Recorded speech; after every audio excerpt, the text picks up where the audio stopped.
Mga katrip, papunta tayo sa Masbate City. Hatid tayo ni Kuya Alex papuntang Lagundi Port. Doon tayo sasakay. 243 pesos ang pamasahe plus 5 pesos entrance. Medyo maaga pa kaya tumambay muna ako sa port at nakipagkwentuhan sa mga locals dito. Joko Cantonas. Ano pa pangalan ng vlog niyo? Nag-release lang po ako, sir. Sige, paano pangalan? Joko Cantonas po. Joko Cantonas. Sa akin pa, tara trip tayo. Tara, sir. Ano mo kuya? Jesse J. Jesse, Jesse J. salido niyo. Jesus. Jesus, nakalimutan na apelido. Taga Castilla si Kuya. Hello, Kuya. Ako ng nanay. Si Marilyn. Kumusta ka mo dyan? Ada sa Lagundi. Masada. Kasi may makita na kasawara pa kasi sa Nasinto. 8 years na daw si Kuya dito. Hindi pa siya nakakauwi ng Castillejos. 8 years na. Napaibig ng taga Masbate. Mga magbuot di sa Masbate. Matulungin. Matulungin. Kuya, parang dito pinanganak. Ganda na siya eh. Mas Bisaya na siya.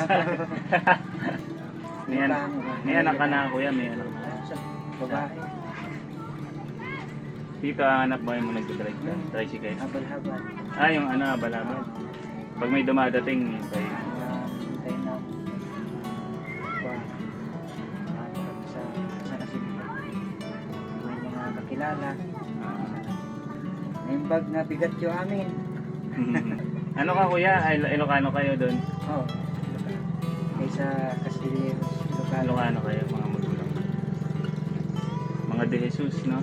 Shout out daw sa family ni Kuya, mga De Jesus. Hello. Hello, good morning po mga kaibigan, followers. Shout out po sa Parabalabal, taga Lagundi. Nandito po tayo sa pier ng Lagundi po. Thank you. Salamat. Let's go. Yung sasakyan natin, guys.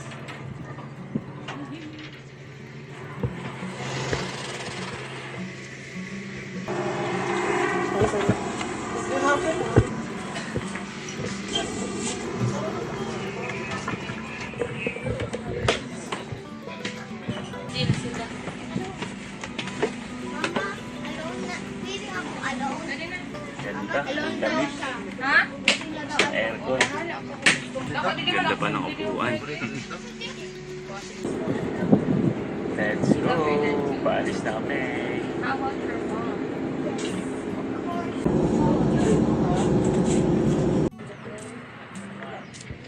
Mga trip, nandito na tayo sa Masbate City. So 30 minutes lang pala yung biyahe.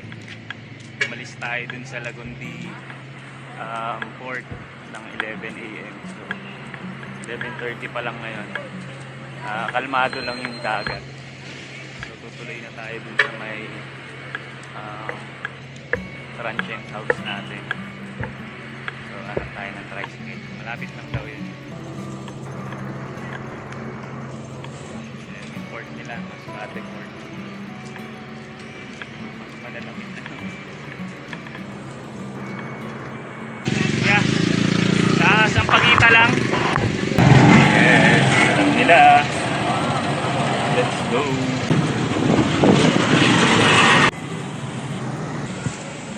Yes. Alcards Castro. Alas 12 na lang, sir. Alas 12. Apa. Ay, nakasal. Nire-ready pa daw yung room. Ano pa lang, 11:30.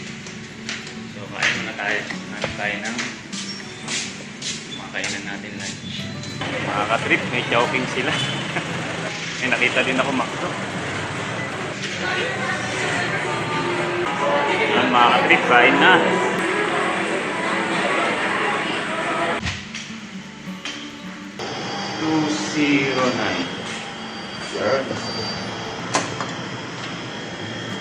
Jaren!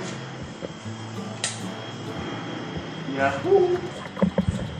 Ayos.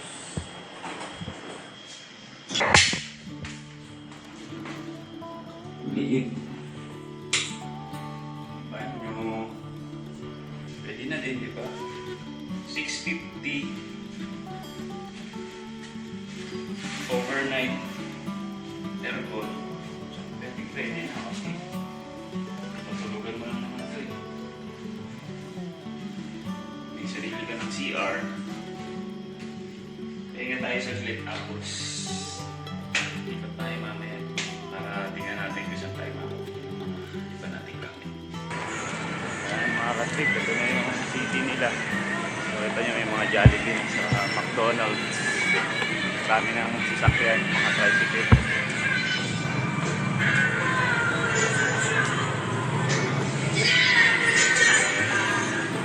Parang naman akong tanga dito. Ganyan. Lahat ng malalagpasan ko titingin sa akin.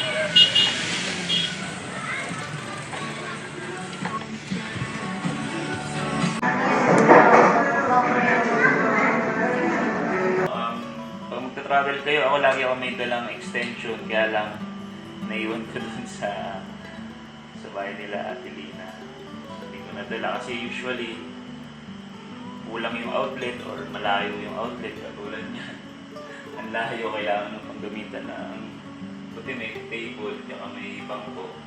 So kung hindi, nahihirapan ka mag-charge, nakalaylay. Kaya isang tip yun na pag magta-travel kayo, lagi kayo may dalang extension cord.